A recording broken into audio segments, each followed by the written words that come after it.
என்ன அவசரம்? இருங்க இருங்க. பரோட்டா கால் படி ஃபர்ஸ்ட் டைரக்டர் பேசணும், அப்புறம் பரோட்டா கால் படி இவர் வந்து பேசுங்க சார். பரோட்டா காலை நீங்க ஃபாலோ பண்ணுங்க சார், தயவு செஞ்சு. பரோட்டா கால் படி நீங்க பேசுங்க, தெரியாம பேசாதீங்க, சரிங்களா? சரிங்க சார். பரோட்டா கால் படி நீங்க ஃபாலோ பண்ணுங்க சார். ஃபர்ஸ்ட் அவரை பேச விடுங்க. சரி சரி, நீங்களே பேசுங்க. இல்ல இல்ல, நீங்களே பேசுங்க. புரோட்டோகாலை ஃபாலோ பண்ண மாட்டேன்றீங்க. என்ன புரோட்டோகால் மாறிடுச்சா? ஆமா, இல்ல இல்ல, நான் வந்து அவர் கூப்பிடல. இல்ல, நான் வந்து நீங்க கேக்குற யார் கேக்குறது? பெண்களை இழிவுபடுத்துறீங்களா? நாங்க எந்த பெண்ணுமே போச்சு இழிவுபடுத்துறீங்களா? அது அவரு சொல்லுவார் பதில். யார சொல்லுங்க. இல்ல இல்ல, பேசுங்க. பாலா, சந்தோஷமா? நமக்கு அவ்வளவு அறிவு இல்ல, அவரு சொல்லணும். ஆட்டி அந்த படத்தோட பிரஸ் ஷோக்கு தான் வந்திருக்கோம். சிங்க பெண்கள்லாம் பக்கத்துல நில்லுங்கம்மா.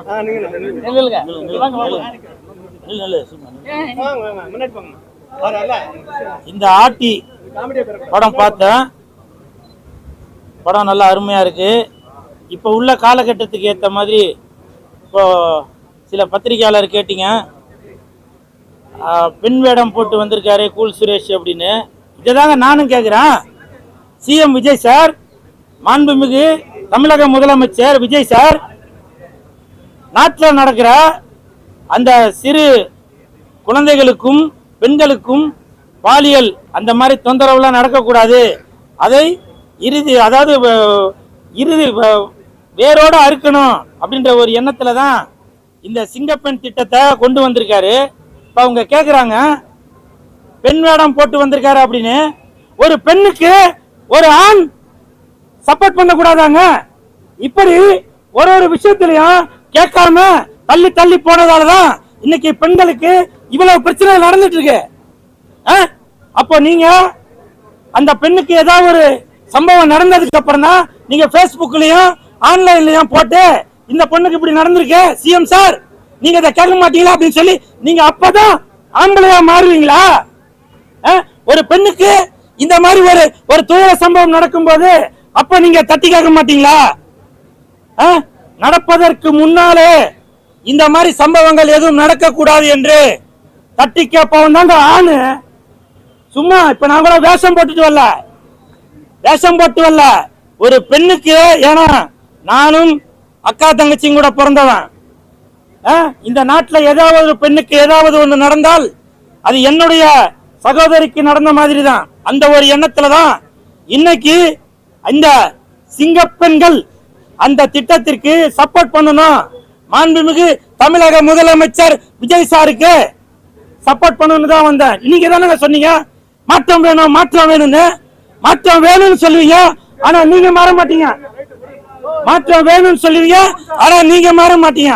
இது எந்த விதத்துல நியாயம்?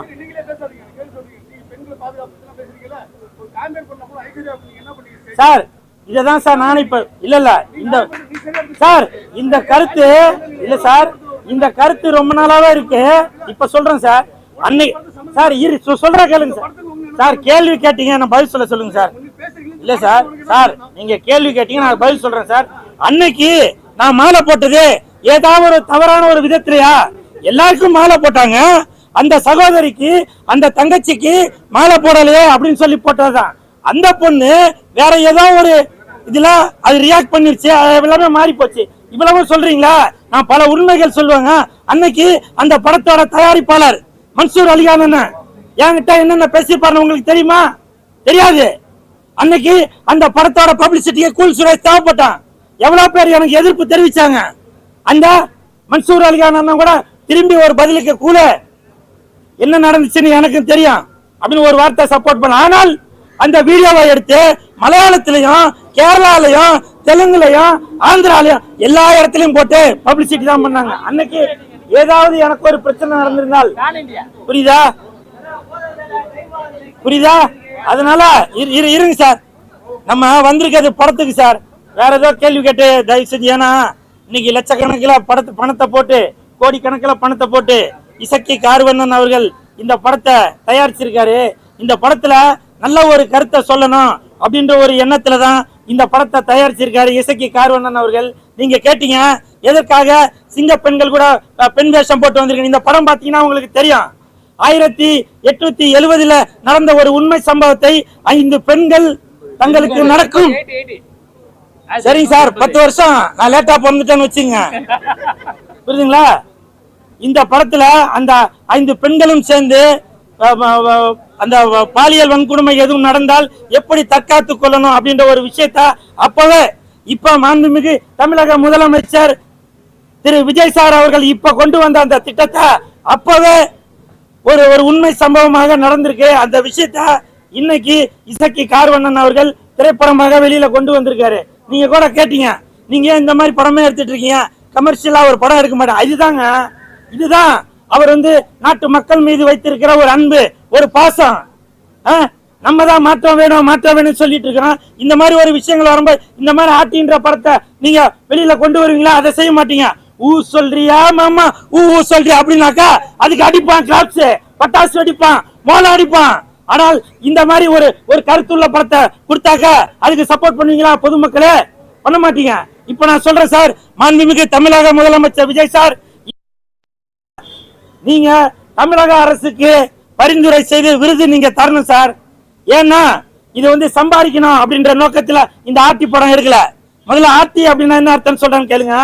விஜய் சார் ஜெயிச்சப்போ கூட நிறைய பேர் கமெண்ட்ல எல்லாம் சொல்லிருந்தீங்க, வந்துட்டாரு ஆட்டிக்கிட்டு அப்படின்னு. நான் இப்ப சொல்றேங்க, ஆட்டிக்கிட்டு தாங்க வந்தாரு. ஆட்டினா அது ஒரு தவறான வார்த்தை இல்ல, இலக்கணத்துல எடுத்து பாருங்க. ஆட்டி என்றால் ஆட்சி செய்வதற்கான அர்த்தம். அது புரியுதா? ஒரு ஆளுமை, அது ஆளுமையோட தான் விஜய் சார் வந்திருக்காரு. அதனால நீங்க ஆட்டின்னு சொன்னாங்க, அது கொச்சப்படுத்த வேண்டிய வார்த்தையே இல்ல. நீங்க இந்த படம் பாத்தீங்கன்னாக்கா தெரியும். அதே மாதிரி இந்த படத்துல காதல் சுகுமார் அவர்கள் நடிச்சிருக்காரு. அவரோட வசனங்கள் ஒரு இடத்துலயும் நல்ல கிளாப்ஸ் வருது. ஒரு இடத்துல கொஞ்சம் விட்டுருந்தா வாயில துப்பாக்கியில சுட்டுருப்பான் அப்படின்னு சொல்ற இடத்துல தேட்டர் நல்லா கிளாப்ஸ் பண்ணிச்சு. அது மட்டும் இல்ல, 2 சின்ன குழந்தைகள் அவங்க கூட நடிப்பு அப்படின்ற ஒரு மாதிரி இல்லாம ரொம்ப யதார்த்தமாக அந்த 2 சின்ன பசங்கள் நடிச்சிருந்தாங்க. இப்படி அனைவருமே இந்த படத்துல அடுத்த படம் போட்டாங்க போல.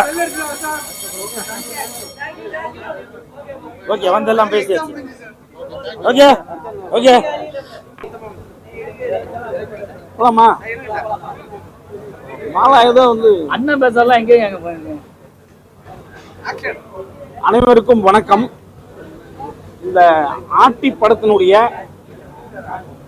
பிரஸ் ஷோ, உண்மையாலுமே இந்த படத்தை நான் நம்பிக்கை இல்லாம தான் வந்தேன். ஆனால் இயக்குனர் மேதகு சல்லியர்கள் படத்தினுடைய இயக்குனர் இந்த படத்தை இயக்கியிருக்காருன்னும் போது இதுல ஏதோ ஒண்ணு இருக்கு அப்படின்னு தோணுது. ஆனா இந்த ஆர்டி இன்ன வரைக்கும் எனக்கு ஆர்டின்றத ஒரு தயாரிப்பாளர் தான் சொல்லணும். அப்ப நான் என்ன நினைச்சேன்னா, சரி நட்புக்காக வந்திருக்கோம், இந்த படத்தை பார்த்து நல்லா இருக்குன்னு சொல்லிட்டு போவோம் அப்படின்றதான் என்னுடைய எண்ணமாக இருந்தது. இந்த படத்தை ஆரம்பிச்சு 10ஆவது நிமிஷத்துல இந்த படம் ஒரு புதிய உலகத்தில் இருக்கு அப்படின்றத நான் புரிஞ்சுக்கிட்டேன். நான் எவ்வளோ ஒரு சாதாரணமா நினைச்சிட்டு வந்துட்டேன் இந்த படத்தை அப்படின்னு நினைச்சு நான் உண்மையாலுமே மனதால் தோல்வி அடைங்க. பிரமாதமான ஒரு படங்க ஆர்டி. இதை தயாரித்த இசைக்கியை நம்ம ரொம்ப பாராட்டணும். உண்மையாலுமே நான் படம் முடிஞ்ச உடனே நிறைய பேர் கைத்தட்டினீங்க, ரொம்ப நன்றி. இந்த படத்தை நீங்க ஒரு புதிய உலகத்தை பார்க்குற மாதிரி நீங்க பார்க்கலாம். ரொம்ப எக்ஸ்ட்ராடனரியா இருந்தது. ஆர்ட் டிபார்ட்மெண்ட் ஒர்க்கு, பர்ஃபார்மன்ஸு, அடுத்து கேமரா ரொம்ப சிம்பிளி பெஸ்ட். அதாவது நான் பாலமகேந்திரா சார் படம் பார்க்குற மாதிரி இருந்தது என்னுடைய இந்த கேமரா. அடுத்து இசை அருமையா, நிறைய சத்தங்கள் இல்லாம சில இசைக்கருவிகளை வைத்துக்கொண்டு ரொம்ப பிரமாதமாக பண்ணியிருக்காரு. தயாரிப்பாளராக இந்த படத்தை இப்படி ஒரு கதையை ஒரு தேர்ந்தெடுக்கிறது எனக்கு ரொம்ப மகிழ்ச்சியாக இருந்தது. ஏன்னா அது என்ன மராட்டிய மன்னர்கள் அவங்க, அது சென்சாருக்காக சில வேற மன்னர் மாதிரி பேரை மாற்றிருக்காங்க. அடுத்தது இதில் ஒரு பெரிய வரலாற்று கதை இருக்குது, சிறு தெய்வங்களை பற்றி இருக்குது. அடுத்தது இந்த படம் ஒரு த்ரில்லர் மாதிரி இருக்கு, ஆனால் அருமையான எடிட்டிங்க. இதை ஒரு அழகான ஒரு நாவலை ஒரு படம் பண்ண மாதிரி இருந்தது. அடுத்தது ஒவ்வொரு இடமா ஓப்பன் பண்ணுறாங்க, திரும்பி அதே ஷாட்டை போட்டு ஓப்பன் பண்ணுறாங்க. எடிட்டிங் பிரமாதமாக இருந்தது இந்த படத்தில்.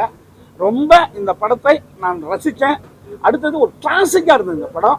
அடுத்து நீங்கள் நிறைய ஃபெஸ்டிவலுக்கு அனுப்புங்க இந்த படத்தை. ரொம்ப ஃபெஸ்டிவல் போனால் ரொம்ப முக்கியமான படமானு தோணுச்சு எனக்கு. இந்த மலையாளத்தில் பரதன் படம்லாம் பார்ப்போம், டைரக்டர் பரதன் படம், அந்த மாதிரி ரொம்ப கிளாரிட்டியாக இருக்குதுங்க இந்த படம். எனக்கு ரொம்ப பிடிச்சிருக்கு. மீண்டும் சொல்கிறேன், இந்த படத்தை நீங்கள் நம்பி போய் பார்க்கலாம். ஒரு அழகான த்ரில்லரு, குடும்பத்தோட பார்க்கலாம். ஒரு புதிய உலகத்தை நீங்க பார்த்துட்டு வெளில வரலாம். இந்த படத்தை பணிபுரிஞ்ச அத்தனை டெக்னீஷியன்ஸ், நடிகர்கள், இதுக்கு ஒத்துழைப்பு இருந்த அத்தனை பேருக்கும் என்னுடைய வாழ்த்துக்களும் வணக்கமும். இயக்குனர் எங்க வர்றாரு, எப்ப இருக்காரு, எங்க இருக்காரு அவரை, ஏன்னா எல்லாம் அவரை எதிர்பார்த்துட்டு இருக்காங்க. கிட்டுக்கு என்னுடைய அன்பான வாழ்த்துக்கள். 3 படமே நல்ல படம் பண்ணியிருக்காரு. மேதகு, சல்லியர்கள், ஆட்டி ரொம்ப அருமையான டைரக்டர், கிளாரிட்டியா பண்ணியிருக்காரு. வாழ்த்துக்கள் வாழ்த்துக்கள் வாழ்த்துக்கள் படக்குழுவிற்கு. அப்புறம் எங்க சுரேஷ்லாம் எங்க, அப்ப அதை அடுத்து நொறுப்பாப்பல தம்பி அண்ணன் சுகான், நம்ம சில வார்த்தைகள். ஒரு தயாரிப்பாளராக சகோதரர் இசக்கி கார்வண்ணன் இதுவரை ஒரு 6-7 படம் தயாரிச்சிருக்காரு. இந்த திரைப்படத்துல ரொம்ப ஆச்சரியம் என்னன்னா, இந்த 2000 பேசலாமா?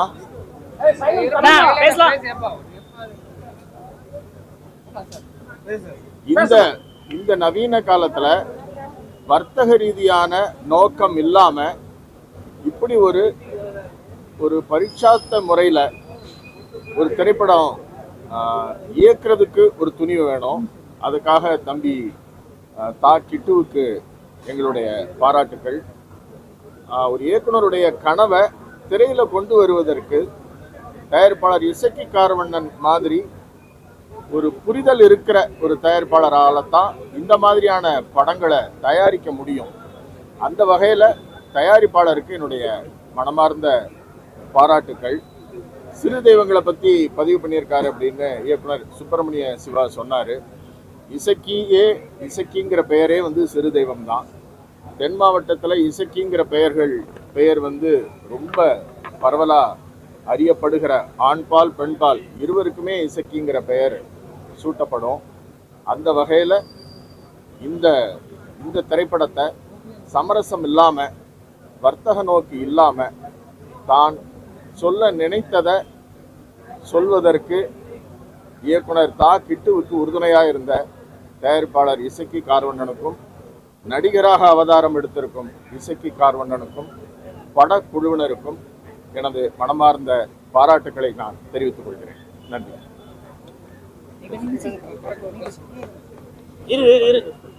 என்ன அவசரம்? இருங்க. புரோட்டோகால் படி ஃபர்ஸ்ட் டைரக்டர் பேசணும், அப்புறம் புரோட்டோகால் படி இவர் பேசுங்க சார். புரோட்டோகாலை நீங்க ஃபாலோ பண்ணுங்க சார், தயவு செஞ்சு. புரோட்டோகால் படி நீங்க பேசுங்க, தெரியாம பேசாதீங்க, சரிங்களா? சரிங்க சார். புரோட்டோகால் படி நீங்க ஃபாலோ பண்ணுங்க சார். ஃபர்ஸ்ட் அவரை பேச விடுங்க. சரி சரி, நீங்களே பேசுங்க. இல்ல நீங்களே பேசுங்க. புரோட்டோகாலை ஃபாலோ பண்ண மாட்டேன்றீங்க. என்ன புரோட்டோகால் மாறிடுச்சா? ஆமா, புரோட்டோகாலை ஃபாலோ பண்ணுங்க சார். 6 மாசம் வெயிட் பண்ணுங்க. 6 மாசம் வெயிட் பண்ணுங்க. புரோட்டோகால் காட்டுறேன், பேசுங்க. பத்திரிகை ஊடக நண்பர்கள் அனைவருக்கும் என்னுடைய அன்பான இனிய மாலை வணக்கம். ரொம்ப மகிழ்ச்சியாக இருக்குது.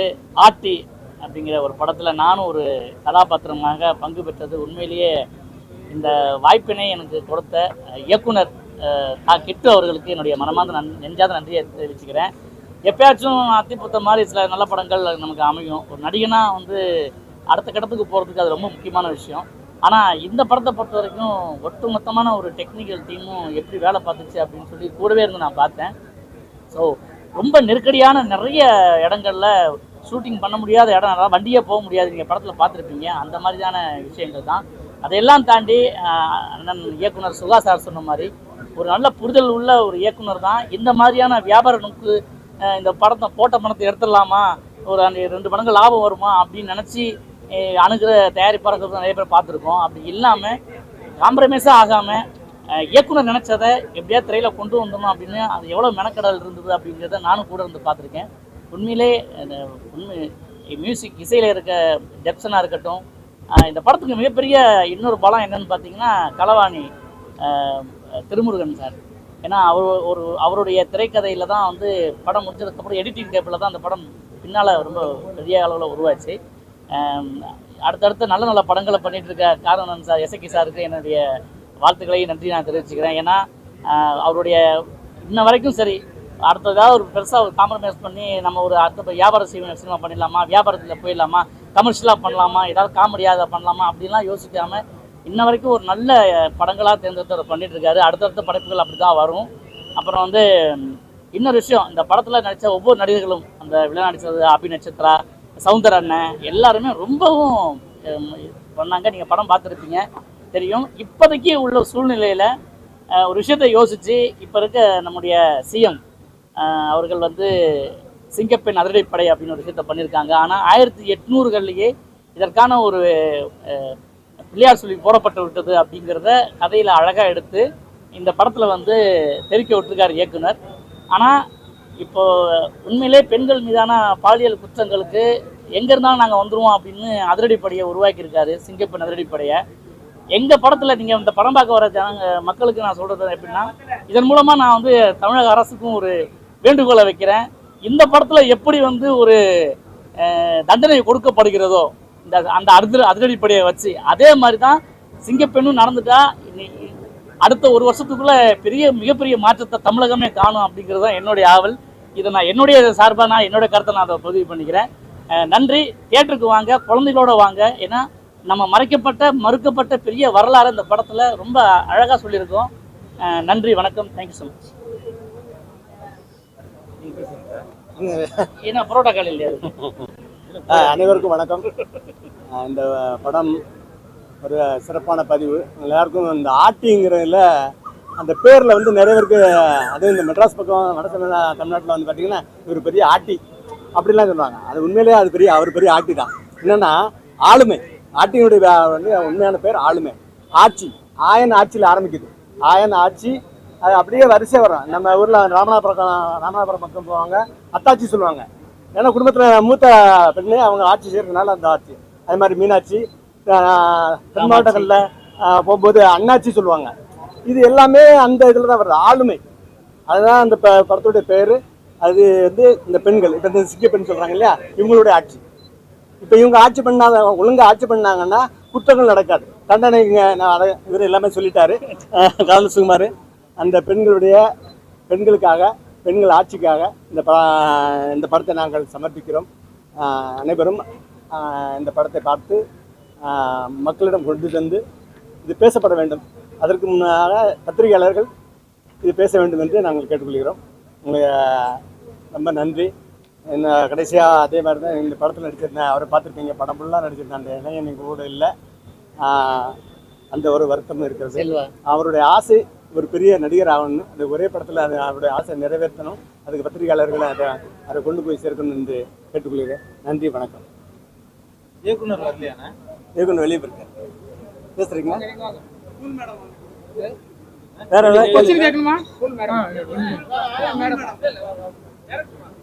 நான் அந்த படத்தில் நான் நடிக்கிறேன், நான் தயாரிச்சிருக்கேன், நடிச்சிருக்கிறேன். இயக்குனர் தான். இந்த படத்தில் நான் இயக்கல.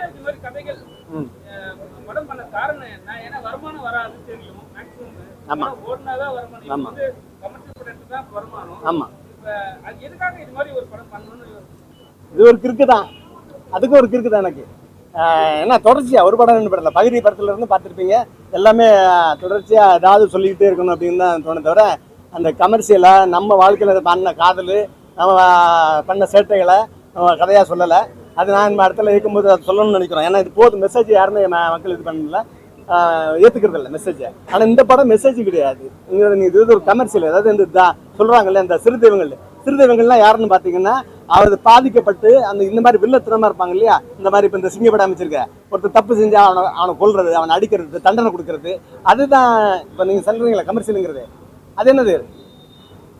துப்பாக்கி எடுத்து சொல்றது ஆக்ஷன் தான். அந்த ஆக்ஷன் தான் இந்த படம். அதனால இது வந்து கமர்ஷியல் படம் தான் இந்த படம்.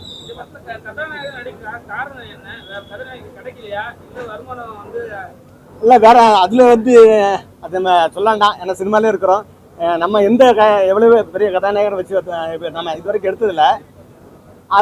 அந்த சம்பளத்தை மிச்சமாகும் அப்படிங்கிறது தான். வேற நாமளும் கொஞ்சம் இதில் அதிகமாக நடிக்கலைன்னு எனக்கு ஒரு நம்பிக்கை இருக்குது. ஏன்னா நீங்கள் படம் பார்த்தீங்கன்னா நினச்சிருப்பீங்க, நம்ம அளவாக இயக்குனர் சொன்னதை வந்து போயிருக்கிறோம். அப்போ இதுக்கு இந்த கதைக்கு நான் போதும் அப்படின்னு தான் இயக்குனர் சொன்னாப்புல. அதனால் கேட்டு தான் நம்ம நடித்தோம். மற்றபடி பெரிய இயக்குனர்கிட்ட நடிகர்கிட்ட போய் நின்று கேட்டு அவங்க சொல்கிற மாதிரி கதையை மாற்றி இந்த மாதிரி எடுக்கிறதுக்கு வாய்ப்புகள் இல்லை. அதனால நம்மளே நடிச்சிட்டோம். சார், இந்த படத்தில் ஒரு பெண்ணுரிமைக்காக போராடுறவங்களை போலிய பெண்ணியவாதின்னு டயலாக் வச்சிருக்கீங்க. பெரியார் அண்ணா கலைஞர் இந்த மாதிரி பல தலைவர்கள் வந்து இன்னைக்கு பெண் உரிமைக்காக போராடி இருக்காங்க. போலி பெண்ணியவாதிகள் எப்படி நீங்க அதை டயலாக் வச்சிருக்கீங்க இந்த படத்துல? நாங்கள் அது வைக்கல, இயக்குநர்கிட்ட தான் கேட்கணும். பட் ஆனால் என்னுடைய எனக்கு அதில் உடன்பாடு தான். என்னன்னு கேட்டிங்கன்னா, தீர்வு எப்பவுமே ஒரு விஷயம் நீங்கள் வந்து போராளிங்கும் போது அதில் இடத்துல தீர்வு வரணும்.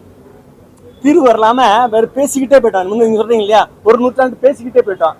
அப்போ அது வந்து வெறும் பேச்சியாக இருக்கிறது அது ஒரு நடைமுறையில் வந்து சாத்தியப்படல. அவங்களாலதான் சார் இன்னைக்கு வந்து நிறைய இன்னைக்கு பெண் உரிமை, இன்னைக்கு நிறைய பெண்கள் இன்னைக்கு வெளியில வந்து வேலைக்கு வந்திருக்கிறாங்கன்னா, இன்னைக்கு அவங்களுக்கான உரிமைகள் இன்னைக்கு கொடுத்துருக்காங்கன்னா, இன்னைக்கு பெரியார் மாதிரியான தலைவர்களால தானே இன்னைக்கு வந்திருக்கு. சரி, அது எப்படி நீங்க போலி இல்லை நான் அதை பற்றி நான் இப்போ பேச விரும்பல.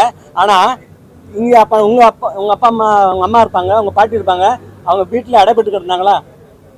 இவங்க பேசுறதுக்கு முன்ன ஆமா காட்டில் இருந்தாங்க. அவ்வளோ பேர் காட்டில் இருப்பான். ஒரு பொம்பளை கூட வீட்டில் கிடையாது. குடும்பத்தையும் பார்த்துட்டு பிள்ளைகளை வளர்த்துக்கிட்டு எல்லாத்தையும் பார்த்துட்டு பாதுகாப்பு. நீங்க சொல்றது ஊருக்குள்ள, அவன் காட்டுக்குள்ள நடந்த பொம்பளை, அத்தனை பொம்பளை காட்டுக்குள்ள நடந்தா.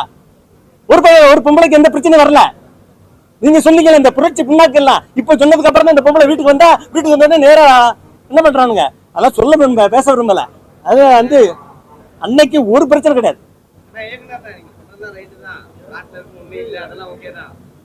தினம் பாலியல் சம்பவம் நடக்குது, அதை தடுக்க முடியலன்னு சொல்லி புதுசா வந்திருக்க ஆட்சியில புதிய முதல்வர் வந்து ஒரு அதிரடி படைன்னு ஒரு ஓபன் பண்ணிருக்காரு, சிங்கப்பேட்டைன்னு. அதை இந்த படத்துக்கு காமிச்சிருந்தா கூட சந்தோஷம் தான். அதை கொச்சைப்படுத்துற மாதிரி கூப்பிட்டு ஒரு 4 பேரை கூப்பிட்டு வந்திருக்கீங்களே, இது எப்படி? இல்ல அவர் பெருமைப்படுத்துறாரு. இல்ல அசிங்கப்படுத்தல. இல்ல அது வந்து அந்த வேடம் போட்டு நிக்கிறாரு. யார் இவங்க? நான் எதுக்கு இதை போட வச்சுக்கோ? அது அவர்தான் சொல்ல. என்ன சம்பந்தம்? அது அவர்கிட்ட பேசுறீங்க. இந்த கேள்வி நீங்க கேளுங்க. நானே யாராவது கேட்பாங்க. நான் இல்ல நான் வந்து எல்லாம் இல்ல நான் என்னுடைய உதவி இயக்குனர்ல நான் சொல்லியிருக்கேன். அது அவர் பதில் சொல்லுவாரு.